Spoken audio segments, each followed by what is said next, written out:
Hello friends, this is Priyanka. Today we are going to solve a problem on centrifugal pump. But before that, we are going to understand some important points about the centrifugal pump and how this centrifugal pump differs from the turbine.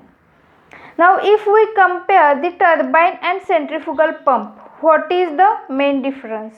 So what happens in the turbine? So in turbine, work is done by the water on the runner, and in centrifugal pump, work is done by the impeller on water. So we can say that we can consider here the centrifugal pump is the reverse of radially inward flow reaction turbine. So we have to use the same formulas and same velocity diagram and with the same notations for the radial inward flow reaction turbine. But how it is getting reversed, we will understand first. Now if we move for the what is the work done. In case of turbine, the work done by water on runner. So we know the formula. So here for turbine it is W by G VW1 U1 minus VW2 U2, where W is the weight of water, VW1 and U1 are the whirl velocity and tangential velocity at the inlet tip and outlet tip. So now this same formula that we are going to use, but it is getting reversed. That means here in centrifugal pump, work is done by the impeller on water. So what will be the formula? So work done by impeller on water per second is equal to minus. So we have to give here the minus sign, minus W by G VW1 U1 minus VW2 U2. So when we multiply this minus sign to inside the bracket, then here this plus VW1 U1 will become minus and this minus sign will become plus. So W by G VW2 U2 minus VW1 U1. So here is the formula for the centrifugal pump. But when there is the question about the centrifugal pump, then we have to remember one function, that the water enters radially in the centrifugal pump. So this is fixed. So if there is not mentioned that the water enters radially, but we have to consider the water enters radially in the centrifugal pump, and that's why here VW1 is equal to 0. And we have to take the angle alpha, that is the angle made by absolute velocity with the tangential velocity at inlet tip is 90 degree. So when we take VW1 as a 0, then what is the final formula? W by G VW2 U2. So this is the formula. Now we will move for to draw the velocity diagram. So we know that the water enters radially in the centrifugal pump. So this is the inward flow reaction turbine. So we can say that this is the outer periphery and this is the inner periphery. So outer periphery, here is the inlet tip. So I will say that this A is the inlet tip and here B is the outlet tip. Now I will draw the velocity diagram. So in this case water enters radially, that's why angle made by absolute velocity with the tangential velocity is 90 degree at the inlet tip. So first I will draw here one tangent line that will passing through this point A. In the same way I will draw here one tangent line in the form of dash that will be passing through this point B. So these two are the tangent lines. Now I will draw here one line parallel to this tangent line. And here also at the outlet tip also I will draw one line parallel to the tangent line. Now we will move for the inlet velocity triangle. So water enters radially, that's why the angle made by absolute velocity with this tangential velocity is 90 degree. So we have to show that. So 90 degree angle, that means I will show, and here is the direction. So this absolute velocity is velocity V1, and here along this line there is the velocity of flow also, that is Vf1, and here we have to show angle alpha is equal to 90 degree. Now this is the tangential velocity. Now we will show what is the relative velocity at the inlet tip. So relative velocity Vr1, that is at the inlet tip, we will use here suffix 1, is making an angle theta with this tangential velocity. So I will show here. This is the Vr1. So I have to show Vr1 and here is the angle theta. And now what is this velocity? Because here Vw1 is 0. That's why I will show this is u1. So this is the velocity diagram at the inlet tip. Now we will move for the outlet tip. So here at the outlet tip, again we have one angle. So we will refer here first the angle phi, that is the angle made by relative velocity with tangential velocity at the outlet. So first we will plot that. So relative velocity, so along this line relative velocity at inlet tip, so along this line we have to show relative velocity at the outlet tip. So I will show that, and this is the tangential line. So here point of intersection will give us the angle, that is angle phi. So this is the angle made by relative velocity with tangential velocity. So I will show here relative velocity at outlet tip, that is Vr2, and this is the tangential velocity, that means here u2 is there. Now again velocity of flow. So at the outlet again we have to draw a straight vertical line, that is the flow, and we have to show here direction Vf2. Then again we will plot the angle beta. So what is this angle beta? That is the angle made by absolute velocity with tangential velocity at the outlet tip. So here I have to show what is the angle, that is the absolute velocity with this tangential velocity. So here is the V2. So this is the absolute velocity and this is the tangential velocity, that's why here is beta. Now if we observe, we have to show this whole length as tangential velocity u2.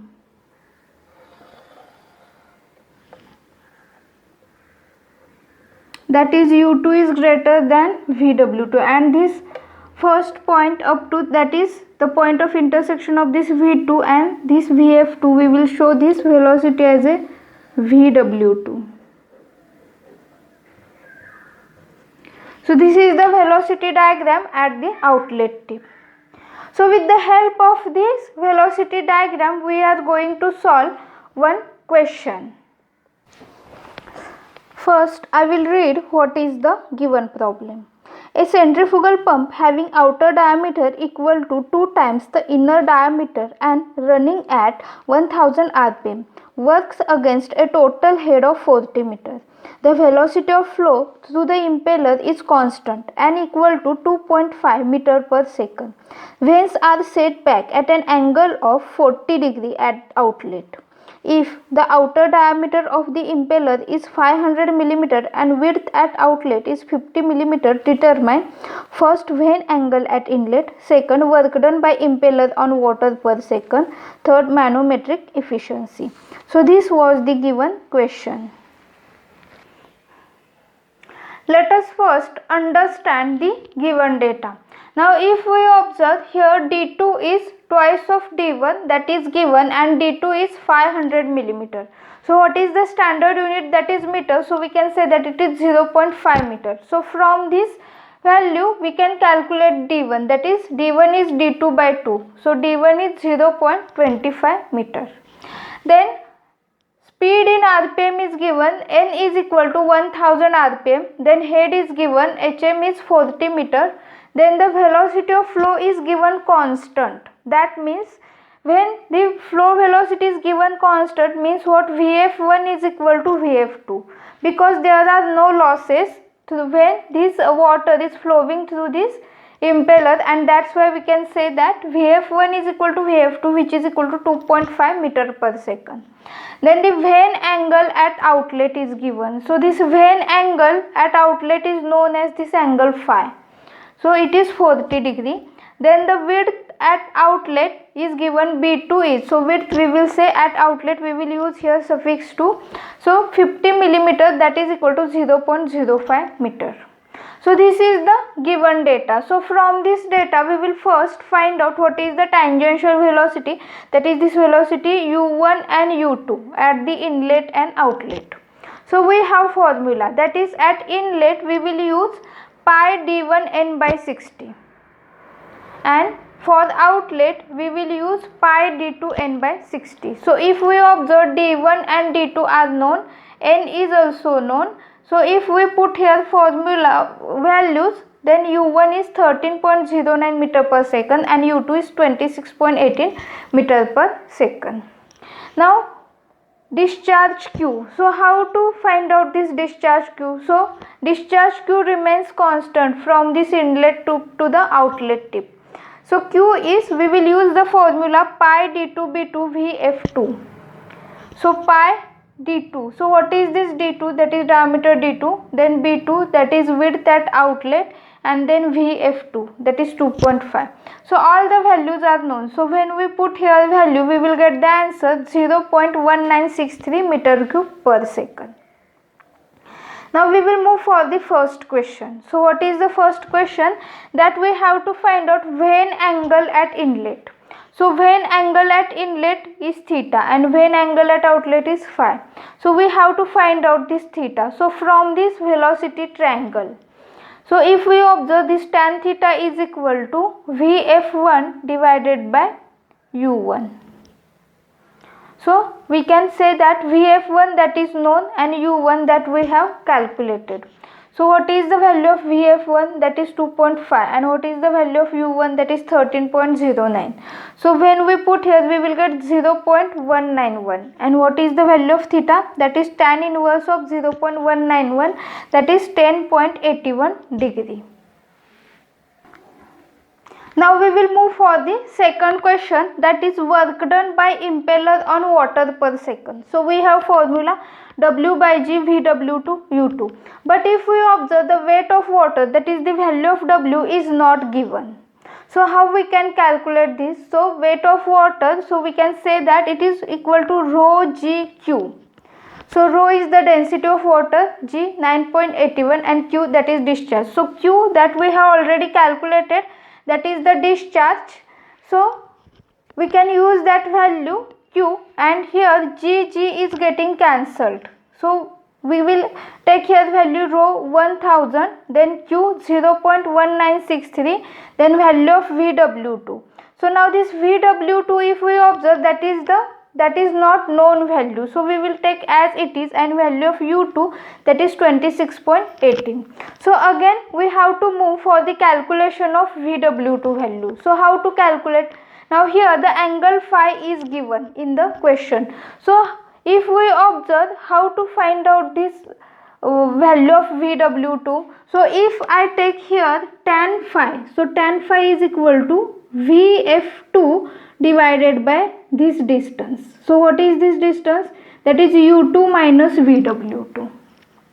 So Vf2 is known, U2 is known, phi is known. So only one unknown value is VW2, and we can easily calculate. So I will take here tan phi, that is tan of 40 is equal to Vf2 2.5, U2 26.18 minus VW2. So from this VW2 is equal to 23.2 meter per second. So if I put this value here, then I will get work done by impeller on water per second, which is equal to here 1,19,227.9 Newton meter per second. So this is the answer of second question. Now what is the third question? That we have to calculate the manometric efficiency. So we have formula G into HM divided by VW to U2.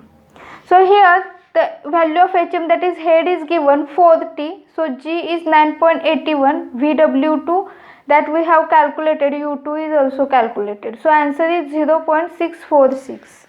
But we have to find out efficiency always in percentage. So if we multiply here with 100, we will get 64.6%. And this is the answer of third question.